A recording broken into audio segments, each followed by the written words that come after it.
So greetings, everyone. I'm Diane Williams of the Source of Synergy Foundation and a member of the Board of Advisors of Humanities Team. And I'd like to welcome you to this program on consciousness and climate change that is part of Humanities Team's Global Oneness Summit. So we are very happy to have with us four extraordinary souls, Dr. Deepak Chopra, Drs. James J. Hurtak and Desiree Hertak, and Alan Seinfeld, each of whom brings fresh perspectives and visions on how to consciously reverse climate change.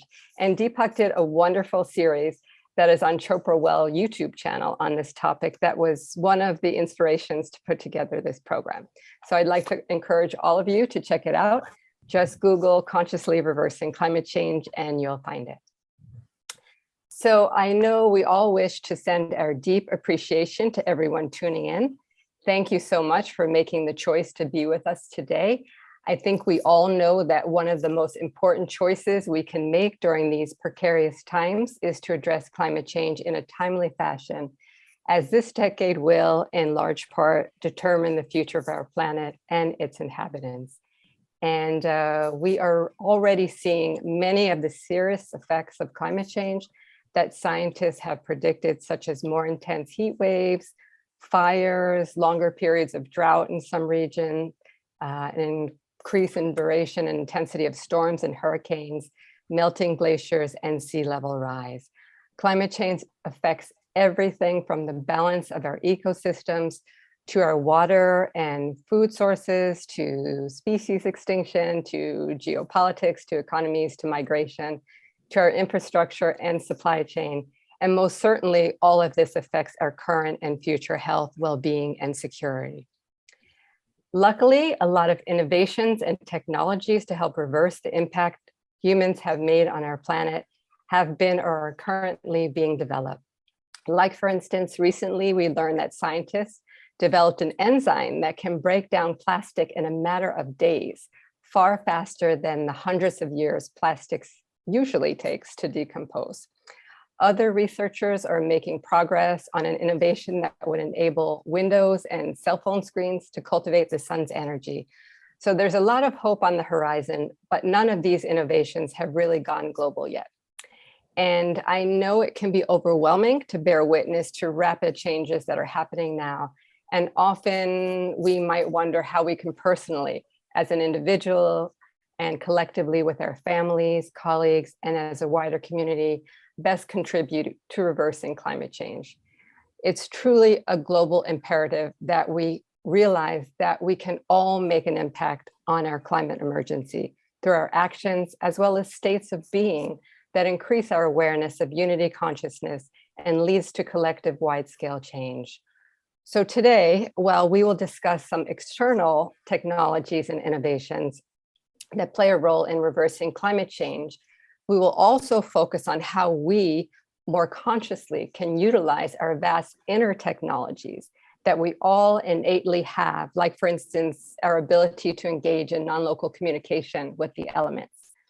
Our awareness, consciousness, and metaphysical capacities are becoming evolutionary choices in real time that can and do lead to climate solutions. And together, as a global community, we can reverse climate change.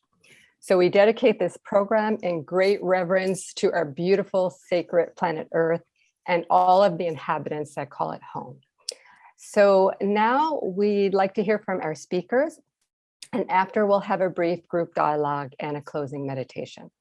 So first, I'd like to introduce our first guests, Dr. James J. Hurtak, PhD, and Desiree Hertak, PhD, who will be sharing in the next 10 minutes the state of the world in terms of local and global environments, as well as discuss some solutions that are technologically based with an emphasis on the importance of social consciousness ideas that can lead to climate solutions. And at the end, like I mentioned, they'll be co-leading a closing meditation. So Drs. Hertak are authors, futurists, founders, and directors of the Academy for Future Science, UN NGO. They were speakers at the United Nations Rio+20 Conference on Sustainable Development in 2012, as well as presenters at the UN World Summit for Sustainable Development in Johannesburg in 2002, where we were there together. and at the United Nations Department for Public Information Annual Conference on Global Climate Change in New York in 2007. Dr. J.J. Hurtak has earned 2 PhDs, one from the University of California and one from the University of Minnesota. Together, they also have worked extensively in developing countries, finding ways to provide fresh water and improve health conditions in rural communities. They have also worked with indigenous cultures from the Zulus in South Africa to tribes in Brazil. Their award-winning films state that we are now at a tipping point. Everyone must seriously consider what is happening to Mother Earth. You can find more about their activities at futurescience.org. So, Drs. Hertak, I'd like to pose 2 questions. So I'm just going to ask the 2 questions and then you'll have 10 minutes to answer. So your organization, the Academy for Future Science, has worked worldwide in environmental problem solving. How do you see this developing today? And the second question is, and more precisely, your work has always been on the cutting edge of future science. What alternative sustainable energies are on the horizon beyond what we are seeing now? And how do you see them making a real difference during these precarious times? And if there's anything else you think is significant to share during your 10 minutes, please do so. Thank you, Diane. It's great. This is so important that people start realizing. We realized from this summer in Europe how hot things can really get, and that things are changing. We really can't put this aside any longer. So let's just get some basics out as well. We're talking about carbon dioxide. Well, it's now over 400 parts per million in our atmosphere, and that's pretty high. It hasn't been that high in about 800,000 years. And really, we could see an increase when we started working in industrial development. In addition to that, probably it's more like the Pliocene era, where that's 3 million years ago, where sea level rise was 30 feet higher than it is today. So there's a lot of stuff going on that really we're pushing the envelope. With the melting of more and more heat going into the atmosphere, you're getting pockets of methane in the Arctic that are releasing. Now, methane is more of a greenhouse gas than carbon dioxide. So that's really causing a lot of problems. And all of this is still in our atmosphere. A lot of it is being absorbed by the oceans. And really, we're, in a sense, killing our oceans. We're killing the phytoplankton in the oceans. We're killing the coral reefs in the oceans. And this is really happening. I would say one other important thing to realize is the jet stream. And I believe some of this is all affected by the heat, by the currents in the waters, currents in the air. And the jet stream is what's happening this summer, that it's allowing heat from, we'll say, more of the equator to move into the northern hemisphere. So the northern hemisphere is getting warmer. The jet stream is really just flaking out, one could say. And then in the wintertime, what happens is the jet stream is allowing the cold Arctic air to come further south. So this is really the crux of what's affecting our planet. You know, the planet's going to survive. Mother Earth is just kicking back. And as you mentioned, there's flooding in some areas, fires in others. This is really her speaking out. Right, Mother Earth is crying. We're not hearing her cry. And this has been echoed at the global summits and symposia that we've been involved with. We know tremendous amounts of plastic have been dumped into the ocean. The recent British report this year says that 90% of the phytoplankton have been destroyed. And of course, the food sources in the north, yeah. Yes, of the North Atlantic and other parts of the world mean ultimately the demise of the human community. Yet we have to be aware of what we're doing. For example, in the plastic that's being dumped into the ocean, over 10 billion pounds per year. And in mathematical assessments from remote sensing, we have over 15 trillion pieces of plastic. It's suggested by mid-century 2050 that there will be more pieces of plastic than fish in the ocean. So we have this technological drift towards self-destruction. We do not realize what we have done in the past, but there's room for improvement. And this is the bright side of consciousness connected with technology, connected with a proper futurism that can be in balance with the planetary environment. And I have to say only about 9 to 10% of the plastics are actually being recycled. A lot of it ends up in garbage dumps or, as Dr. Dag mentioned, in the ocean. In the North Pacific, we have the gyre has created an area as large as the state of Texas.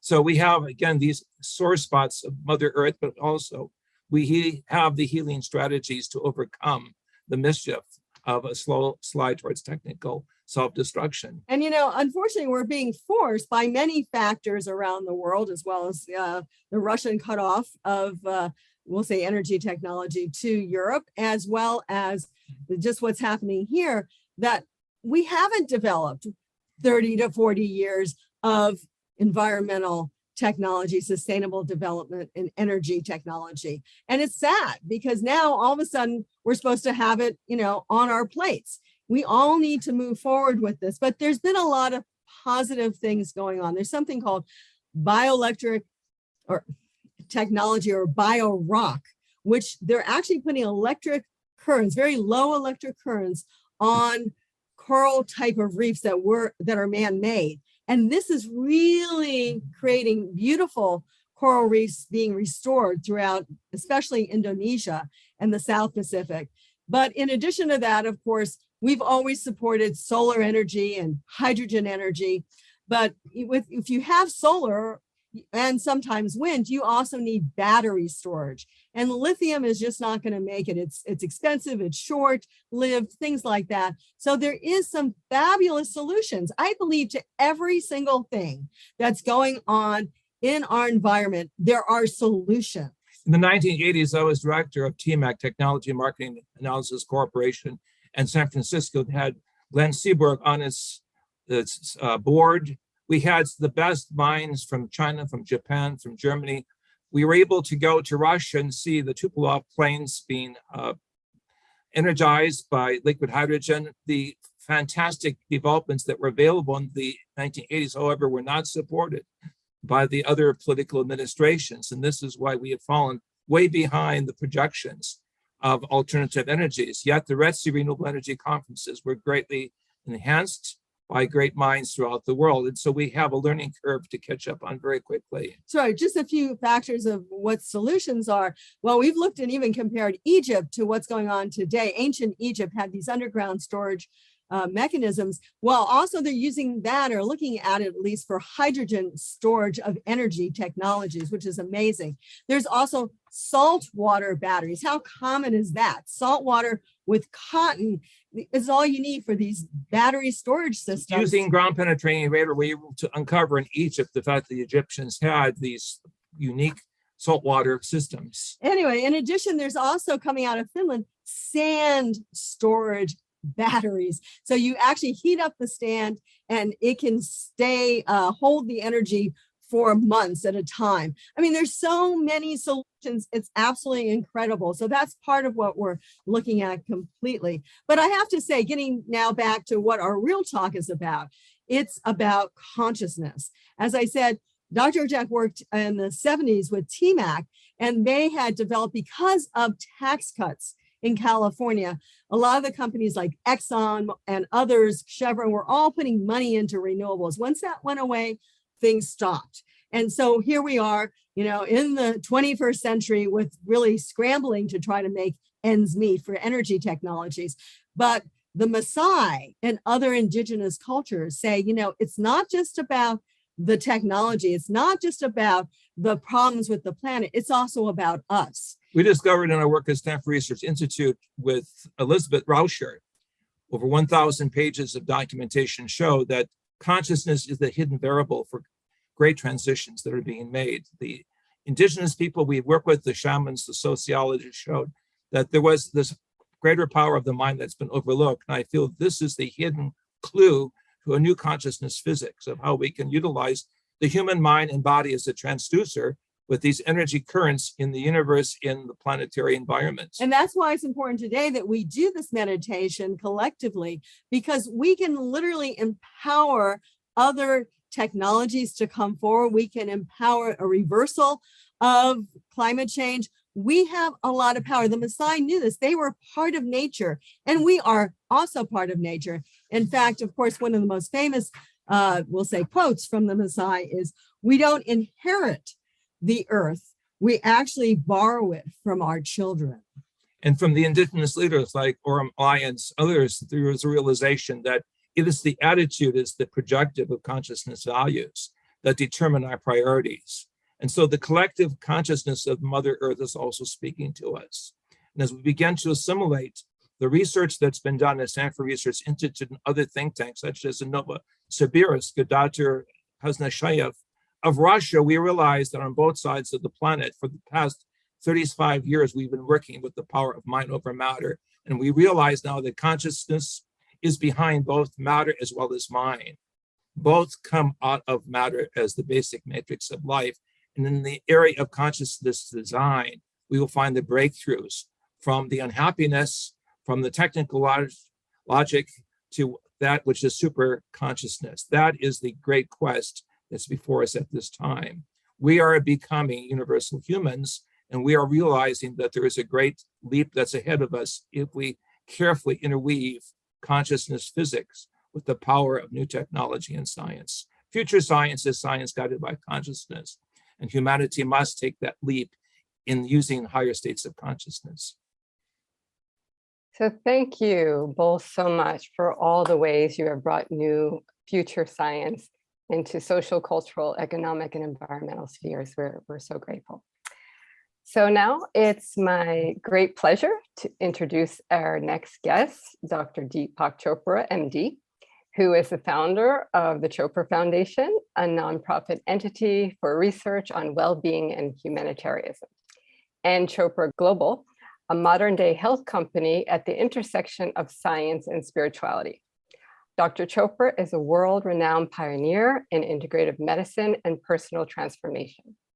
He is a clinical professor of family medicine and public health at the University of California, San Diego, and serves as a senior scientist with the Gallup organization. He is the author of over 90 books translated in over 43 languages, including numerous New York Times bestsellers. For the last 30 years, he has been at the forefront of the meditation revolution. And his 92nd book, Abundance, published by Harmony Books, provides an enlightening guide to success, fulfillment, wholeness, and plenty, offering practical advice on how to cultivate a sense of abundance in times of fear and insecurity. Wow, we really need that now. Time magazine has described Dr. Chopra as one of the top 100 heroes and icons of the century. Very well deserved. So you can read more about him at deepakchopra.com. So Deepak, I have two very broad but connected questions for you. The first is, how do we consciously reverse climate change? And the second is, what would it take to shift collective consciousness on this global concern? And anything else you feel inspired to do, if you want to do a practice meditation, up to you. Thank you very much, Dan. That's great to be with all of you here, Doctors JJ and Desiree and Alan, yourself. And I learned a lot from the previous comments.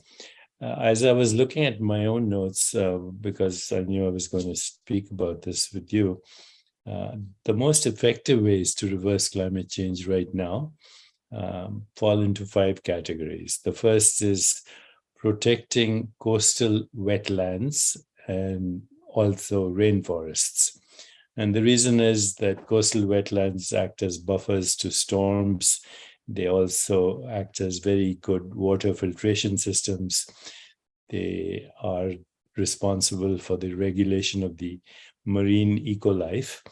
And if you combine that with what's happening in rainforests, you can see that under the surface of the rainforest, under the surface, the ground, and in the marine life, is all the genetic information for life on this planet. Every possible species, even extinct species, our genetic information, which we now call the planetary microbiome, is right there. That's the gold mine. So if you protect coastal wetlands and our forests and go 1 inch below the soil, there is more genetic biodiversity than on the entire surface of the planet, including the rainforests. those genes are responsible for all life that has existed on this planet up till now, including extinct species, dinosaurs, etc. I'll come back to this in a moment. So that's the first big idea that is coming through, the what I call emergence, when you get a maximum diversity of people with maximum talent, maximum understanding of science, but also storytellers and poets and entertainers and musicians. There's a new story to be told in just the resurrection of life on this planet. Why that is very important for climate change, I'll share with you in a moment. The second big movement in this whole field that I'm becoming aware of is sustainable agroforestry. So wherever there's agriculture, if you have forests at the same time, trees and other plants, including agricultural products which combine medicinal plants and resurrection of the planetary microbiome, agroforestry is the way of agriculture in the future, not just simple agriculture as we knew it. The third would be decentralizing energy distribution. I know we're talking about clean energy, which is very important, but unless it is decentralized and you have these big power plants and something happens to them, then the whole distribution is disrupted. But if you decentralize clean energy production, then even there are mishaps here and there, the whole system still remains viable. The fourth, already mentioned earlier, to secure the indigenous people's land rights, because indigenous people did see the biosphere as their extended body, and they did not have this separate idea. It's me and the universe. They saw the biosphere as their extended body, and that's where the real consciousness shift will happen. So supporting and securing indigenous people's rights. And the fifth would be to upgrade our mass transportation systems also. We don't need all these cars now with all these drones coming up and all these autonomous cars.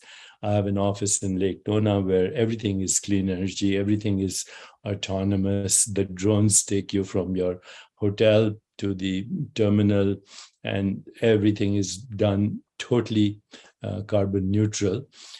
But the idea that we have to get rid of personal transportation and go into mass transportation is a very big idea with the clean energy system. So those are the 5 things that I'm becoming very familiar with.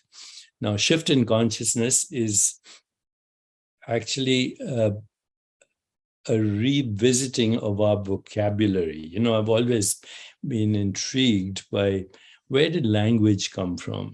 Did humans invent it, or is it part of the evolutionary process of evolution itself? Every culture has created language. They have similar terms or different terms, but the same experiences they describe. And, the more I think about language and how it shapes our reality, I think one of the problems with the whole climate change movement is that our vocabulary is one of separation. It's me and the world, instead of the deeper understanding, where did life come from? Where did the biosphere come from? So right now, as we're probing these distant galaxies with all these James Webb telescopes, etc., the current estimate is that there are 2 trillion galaxies, 2 trillion galaxies. There are 700 sextillion stars.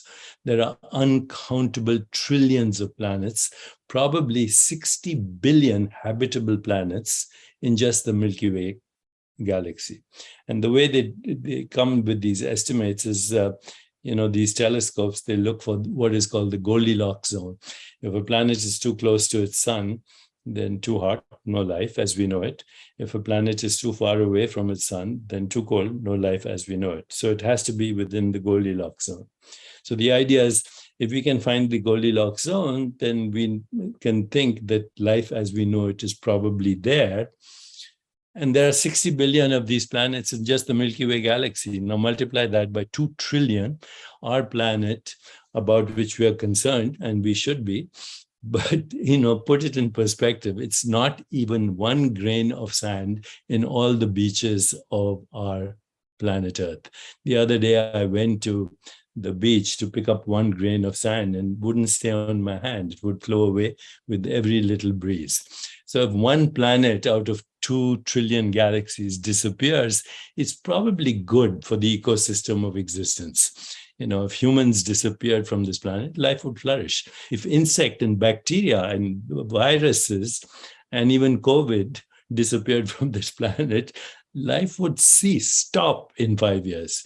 So our genetic information of our body is less than 0.01% of what's required for life on this planet. So put that in perspective. But did the biosphere create life, or did life create biosphere? And what is life? So when you understand a deeper reality where the biosphere that we call the universe or our planet Earth, and the biosphere that we call our physical body or the body of all living animals, plants, genes, of bacteria, viruses, they're correlated activities. They're not separate activities. It's not that the biosphere created life or life created biosphere. They co-create each other in the same way as any entangled process. They are an entangled process. The biosphere did not create life. Life did not create the biosphere. They go together. And so once we make that shift in consciousness, we have to revise our language. Our language is alienating. The trees are our lungs. If they didn't breathe, we wouldn't breathe. If we didn't breathe, the trees wouldn't breathe. This air around us is our breath. The rivers and waters and oceans are our circulation. The earth is recycling as our body. The genes that we call our own, 99.9% of them are not human. So, when we have a personal body, and of course, the atoms, carbon, hydrogen, oxygen, nitrogen, came from the stars. They came from this crucible of burning stars. And now we know that 50% of the atoms in our body are not even from the Milky Way galaxy. They come from other galaxies, and they're sucked into our galaxy by something called gravitational wind. So we have a personal body, we have a universal body, and they're both equally ours. So this whole idea that there's a climate, we have to reverse the climate change, we have to change the environment, it's alienating. We have a personal body and we have a universal body. We don't take care of our personal body, the universal body is disrupted. Same thing otherwise. We cannot, right now, this COVID sent a very good message to us. Very good. You can cut up the land artificially. You say, oh, this is Canada, this is Mexico, this is United States. You can even cut up the rivers. You can cut up airspace, but you cannot cut up the air. Okay. The other day I was walking in New York City with a mask on, and I smelled cigarette smoke. I said, wow, somebody is smoking a cigarette and molecules from their body are entering my body right now. Then immediately later, 5 minutes later, unfortunately, use not politically correct language, somebody had an explosion of intestinal gas, otherwise known as a fart. And I realized that I was inhaling the shit from him into my body. So we can't separate each other from each other. No matter what mask you wear, which plane you fly, we are totally entangled as life and consciousness. And what we do to the world, we do to ourselves. What we do to ourselves, we do to the world. We need a change in language. Language does not describe. Language conceives, constructs, governs, and becomes the reality that we experience. So that's my little spiel on this.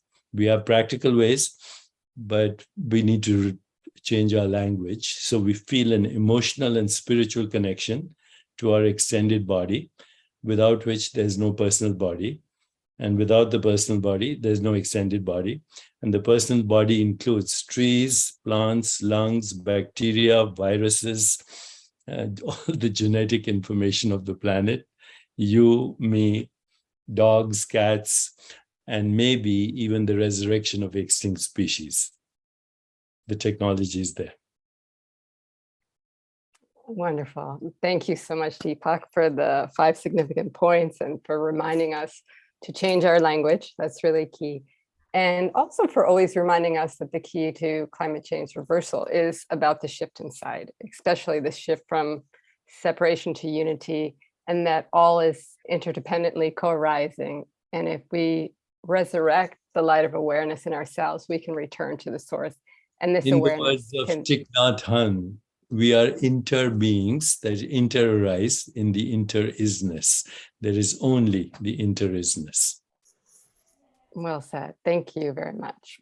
And thank you for everything that you're doing to help us support the planet. So now it's my pleasure to introduce our next guest, Alan Seinfeld. Alan is an author, public speaker, television talk show host, and event coordinator. For the past 25 years, he has developed a unique brand of consciousness-raising activities under the umbrella of New Realities. You can find it on youtube.com/New Realities, which now has over 77,000 subscribers. And since 1995, he has conducted over 1,500 interviews with many leaders in the new consciousness field, including interviews with our distinguished guests, Deepak Chopra and Dr. James J. Hertak and Desiree Hertak, as well as Ram Dass, John Gray, Carolyn Mace, Lynn McTaggart, and Bruce Lipton. He wrote Careers in Alternative Medicine, published by Rosen Publishing as a part of the Young Adult Career Series, now in its 3rd edition. Quintessence, Multimedia Theater with Mark Mazon, a thesis on the overview of fractal evolution, and most recently, he wrote the best-selling book on Amazon, Making Contact, The New Realities of Extraterrestrial Existence. He is very active in the disclosure movement, as he feels that only when the outer adventures of the mind meet the inner feelings of the heart can we achieve a harmonious world. Okay, so Alan, you have a successful New Realities YouTube channel. What types of new realities do you think we need to manifest into form to reverse climate change? And I know you also wanted to share with us your thoughts about the relationship between the body and the earth as vehicles for consciousness to take form. So my second question to you is, once this consciousness takes form, how do you see it helping to reverse climate change? Well, thank you, Diane. It's great to be here with such friends and distinguished speakers in the field of consciousness. And I want to bring it back to some of what Deepak said about the earth and being part of that earth. And one thing Deepak also says is that everything is consciousness, but we also have to realize that this body we're in is an incarnation of consciousness in form. It's spirit in form. And we are walking around in these earth bodies as a piece of the earth. This is the earth. So I think one of the things I've done with New Realities is showing how caring for our bodies and the earth as an aspect of expression here of consciousness is very important to like the indigenous people, JJ and Desiree and Deepak mentioned, were aware of, that the earth is us. We are in the earth. So part of that is understanding that the earth is our mother. Like it's here to nourish us. It's here to take care of us. It's here to provide us experiences in this 3-dimensional realm. So the soul aspect of our being can then evolve into a greater understanding. So we have to respect the mother. We have to take care of the mother. And in that sense, it's also our child. This body as earth experience is something we have to make sure we don't poison, we don't neglect. We give it enough nourishment and sleep and food and clean water. So as we're all talking here, we can't exist without the earth, but the earth can't exist without us. But as representative earth in this form, it is our job, it's our mission to cherish this sacred experience of being embodied as incarnational beings in these earth suits. I mean, that is the key to understanding, I think, all spirituality, is to honor the embodiment, the incarnation. And we honor that by taking care of the form itself. So one of the things that have really influenced me in understanding this kind of sacred experience, the sacred gift that we've been given as spirit, as consciousness, is to, one of the books I've read is Carlos Castaneda, in his 4th book, Tales of Power, says that a person of knowledge bases their life on their love for the earth, and this earth bestows on them its care. This is how your life can be filled to the brim, and wherever you go, it'll be plentiful, because this earth, for a person of true knowledge, there can be no greater love. For only if you love this earth with unbending passion can one be released from one's sadness.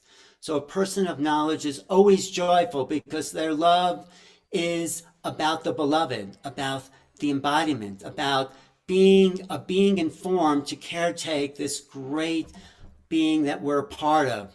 And when we do that, this environment can bestow on us inconceivable gifts of experience. But we have to be in the awareness that like Deepak said, the earth is an extension of us, and we're an aspect of that. So this being of the earth is alive to its last resources and understands every feeling we have. And it cares for us, it soothes us, it cures us from its pain. And when we're really full up, it will release us, and only with the love for the splendid being will we find freedom, efficiency, and abandonment in all odds. So I just want to talk about one experience I had during a rebirthing session when I went into a kind of deep, altered state, and I felt the earth talking to me. And the earth said it would gladly take back this piece of earth body, but its greatest destiny for us as human beings in these bodysuits is to make a piece of the earth a star. It's transmute the physical matter into a higher evolved process of light being, which means igniting the photonic potential in ourselves to access these other realities. But we only can do that when we're really complete and filled up with this earth experience. So that's a little metaphysics. I know that's a little out there, but we have a destiny, and the earth has a destiny for us. And it's to become the greater beings that can interface with all those billions of planets of consciousness that are out there waiting for us to resonate as a oneness of humanity with coherence. Bruce Lipton says, we are not humans until we create humanity. That's when we all realize we're one cell in this greater human superorganism. And when we come together as a oneness, as a wholeness, we will be able to relate to other onenesses that are a part of this cosmos to create the next level of superorganism. But we're not going to do that unless we care for the earth. We're not going to have visitors, like your mother used to say. You're not getting company until you clean up your mess. So we have to clean up our mess if we're really going to start to be making contact with these realms that are waiting for us to mature as caretakers of the physical realm. So we're really exciting times, because we are at the threshold of either going one way or the other, and it's up to everyone watching to know that our commitment is to life, to the earth, and to caretaking the nourishment that is offered to us so freely with water, air, food, and abundance. So let's nourish and cherish that as a sacred gift. Thank you. Thank you, Alan. That's beautiful, to ignite the photonic potential in ourselves. Is that what you said? And thank you for a moment. Yes, go ahead. JJ, who said that? Well, you repeated it and it was beautiful. So really, thank you for presenting so many new realities for us to explore over so many years. So we love you. Okay, so we have about less than 15 minutes left before our closing meditation. So let's have our deep dialogue. So I'm going to just ask one question to the four of you, and then if we have time, let's open it up to any questions you might wish to ask each other, or comment on something somebody previously shared.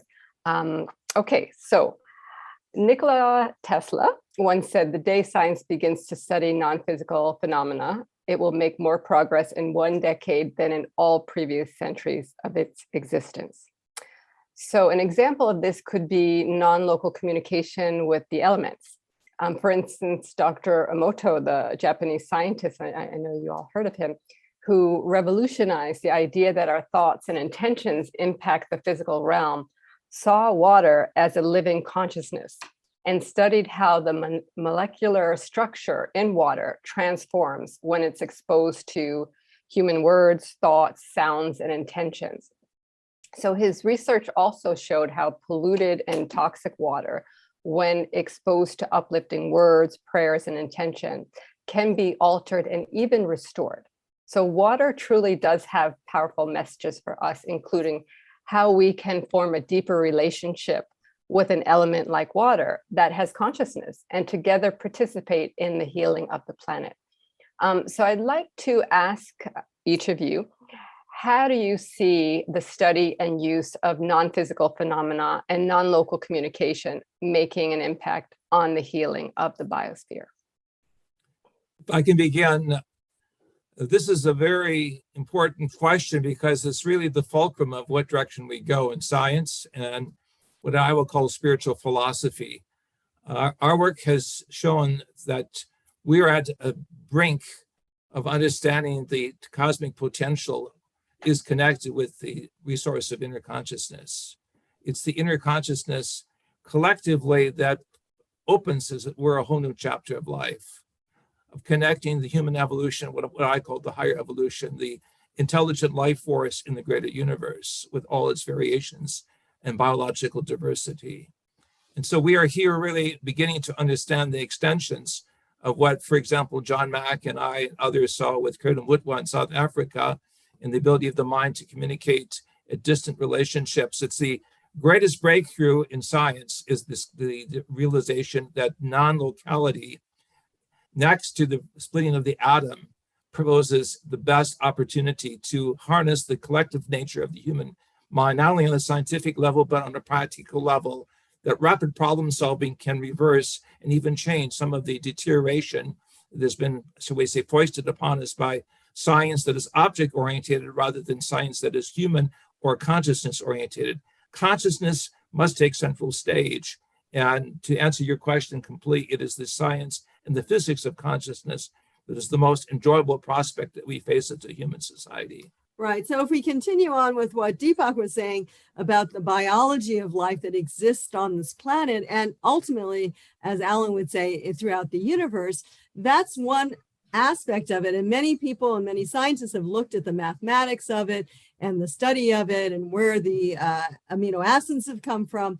But we would say, going even beyond that, first and foremost, behind all of creation is actually consciousness. And this was understood also by the indigenous people. And the Maasai actually did feel that if something was going wrong in their community, that it had to do, they would sit down, they would meditate, they would figure out what was wrong, and they would work to correct it within themselves first and foremost. Now they realize that there's a larger influence, that they're actually struggling right now, of course, in Kenya, Tanzania. These are the major areas that have experienced drought. But in addition to that, the whole idea of that consciousness can make a difference. We're out here right now in the Southwest, and the indigenous people always had their rain dance. And many people have gotten together oftentimes when we needed rain and did prayers. They don't have to do the old rain dance, although that probably works as well if we all knew it. But we do prayers and meditations. And rain has, this last year, if you looked at it, in northern Arizona, has been more abundant than even normal, which is fabulous. It's really incredible. But also the whole idea that we can make this difference of nature by bringing in this consciousness is key. We did the same with fire. There was a major fire and people were getting afraid. We said, look, push the rain, get the rain here, stop the fire. It happens. So I believe we can make a difference. The bottom line is science has shown us that before the Big Bang, consciousness exists. And our understanding of the James Webb probe into the beginning of the universe, beginning to challenge, as it were, the concept of the Big Bang and say, well, there is something even greater that's at stake, and that is rediscovering ourselves within the conscious domain of the universal mind. And empowering ourselves to help nature. Thank you. Thank you. I'll jump in just to say, and I'll quote Deepak, because he says this at every interview I do with him. Consciousness is not in us. We are in consciousness. So we are in the consciousness field. We live in a non-local reality in a sense. And the illusion is that we're localized. So in a sense, though, we need a foot, I think, in both worlds. We need to know we're part of all existence and realize this, like I said before, this little piece of earth and the extensions of that need to be taken care of.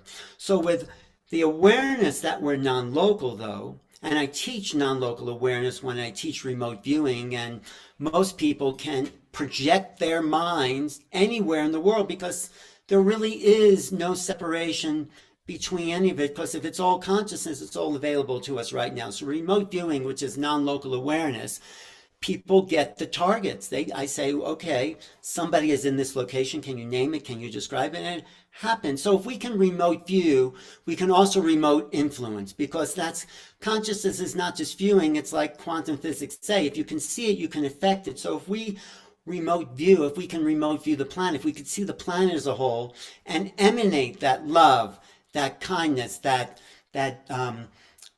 thankfulness for being in these forms, we can actually affect the environment. I know Deepak's aware of the experiments that transcendental meditators did in high crime rates, where the group of them would come together and they would meditate, reach these high states, and it would have a quantum effect on the field. So if we realized how powerful we were as beings, locally and non-locally, it would certainly help transmute some of it. Of course, we have to do the hard work, stop filling up plastic bottles, doing all that. And being at one with the consciousness of this great being, the earth, we can also make tremendous changes. So we have a lot of exciting things to look forward to, and just be grateful for this miracle of incarnation in earth form. So that's part of it. Thank you, Alan. Deepak? I come back to the question of language right now. So, all our language is dualistic. But right now, if you look at the three ways that science is looking at reality, there is what we call material monism. Everything is matter. There is consciousness-only monism. There's only consciousness. And then there's dualism. There's mind and matter. Now, which goes back to Descartes. Dualism is out completely and totally, because it violates every law of physics. If you say mind and matter are two different things, then how do I move my arm? How do I move my vocal cords? What's the agency? What is the medium? What is the energy that mediates this? Without going into the scientific details, no one believes in dualism if they're keeping up with the literature in science. That leaves only two things: matter-only monism, which is all matter. Then, of course, that brings the hard problem of consciousness into question. How do molecules, atoms, force fields, and gravity create thoughts and feelings and emotions and images and creativity and insight and intuition and imagination and the desire for transcendence. How do atoms and molecules do that? Well, that's called the hard problem of consciousness. Furthermore, matter-only monism begins with the assumption that there is a physical substance called matter. Now, if you look at the nature of matter, you find that, in fact, most of the universe is not even atomic. The 0.1% or 0.01% of the 4% that's atomic, because most of it is invisible interstellar dust. The 2 trillion galaxies that we call atomic are made of particles. And when you're not looking at these particles, they disappear into mathematical space, or what is called Hilbert space. If you ask scientists, where is this space? They say, shut up and calculate. It's just this mathematical idea. Bottom line is, no one can prove the existence of a substance called matter. It's a very convenient word for an experience we have, which we call perception or perceptual activity.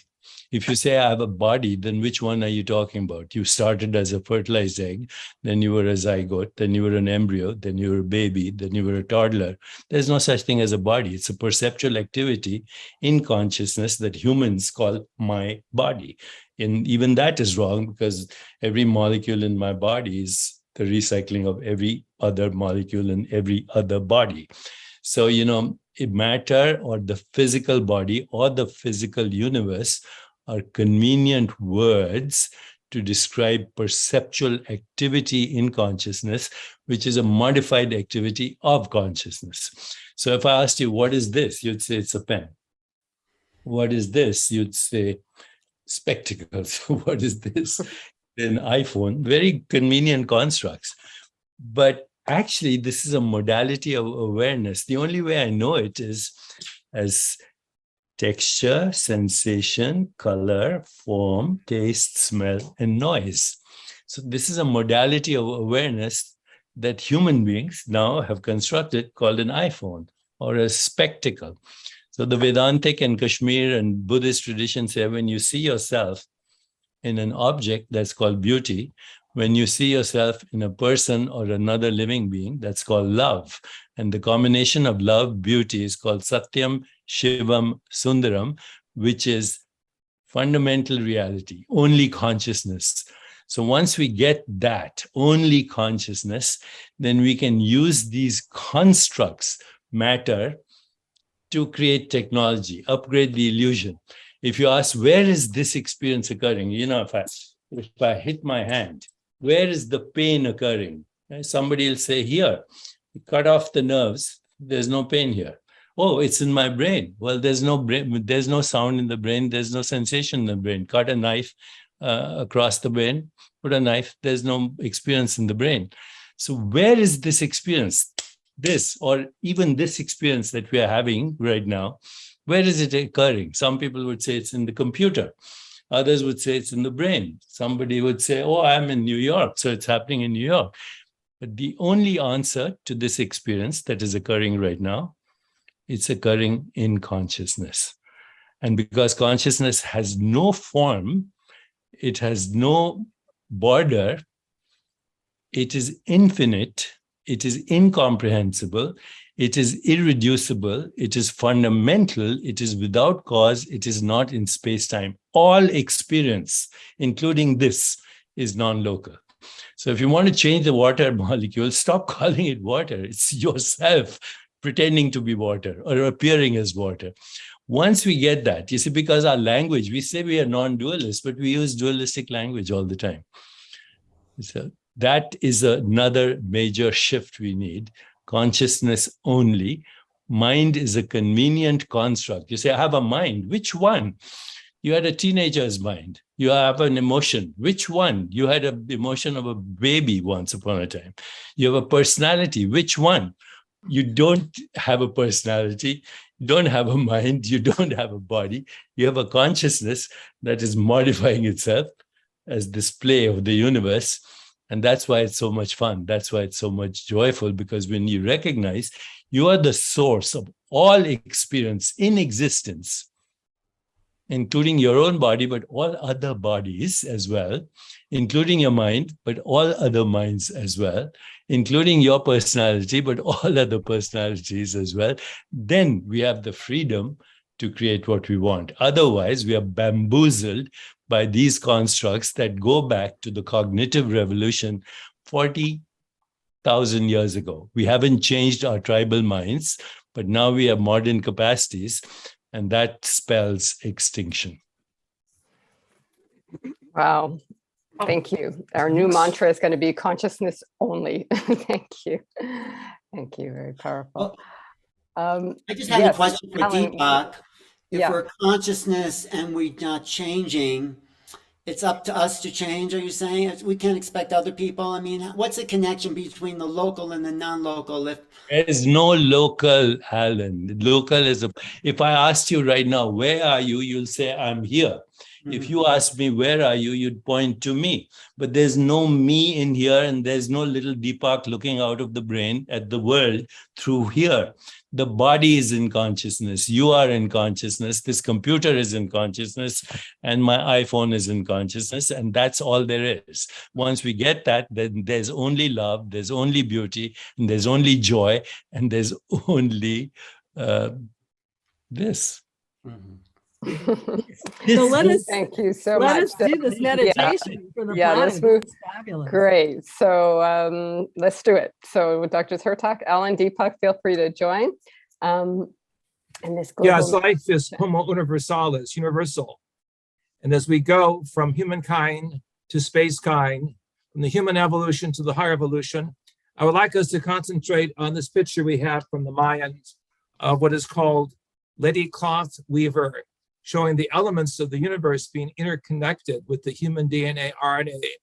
As we see the fabric of life around Mother Earth, we behold in majesty the different layers of color as we begin to think in technicolor. We behold the intricacies of the biophysics that connect with the astrophysics as we begin to use sacred geometry. And as we begin to feel from the four winds the excitement of life expanding through the context of a consciousness that is universal, we feel the spiritual unity of the greater I am that I am. Whether she, the universal, is the divine mother Durga, or in the Greek sense Sophia, we begin to see the changing of garments that are before us. And so let us spread our consciousness out to one another and to all of Mother Earth, to all her life forms, to all the energy of the plants and those who swim in the oceans. Let us see the energy of love interpenetrating with one another, and let us feel what we are doing to each other so that we become more aware, not just from the I, but from the we. This is the consciousness field. We are part of the all, part of the oneness. And so send our energies out to clear the air, to help purify the waters, to allow the fire to do what is necessary, but not to destroy life beyond what it needs to be to grow and to nourish. And let us also honor Mother Earth in all her ways, in all her love, as we send energy out to each and all atoms and particles of the cosmic field that we are a part of. Everything is vibrations, and as we invoke the cosmic mantras in Sanskrit, in Hebrew, in Tibetan, and all the languages of Mother Earth, we begin to see the acoustical physics that reshapes lives, allows to change the garments of finite into the infinite way. We begin to see the cosmic I am working as a brilliant aspect of the divine within the human and the human within the divine dance. Thank you. Deepak, will you like to add anything? I would say a return to innocence is the only thing that's necessary. As Rumi said, replace your cleverness with bewilderment. And if you're bewildered, full of awe, wonder, playfulness, joy, innocence, love, compassion, equanimity, the way we were when we were babies, As Tagore said, every child that is born is proof that God has not yet given up on human beings. So I would just say, I pray for the return to innocence. Oh, so beautiful. Thank you so much, Deepak, JJ and Desiree, and Alan for an amazing program. Thanks to Garth for the technical support. And many thanks once again to all of you tuning in today. Let us remember that we all have an ability to imagine, create, and dream into form a new reality. Thank you very much.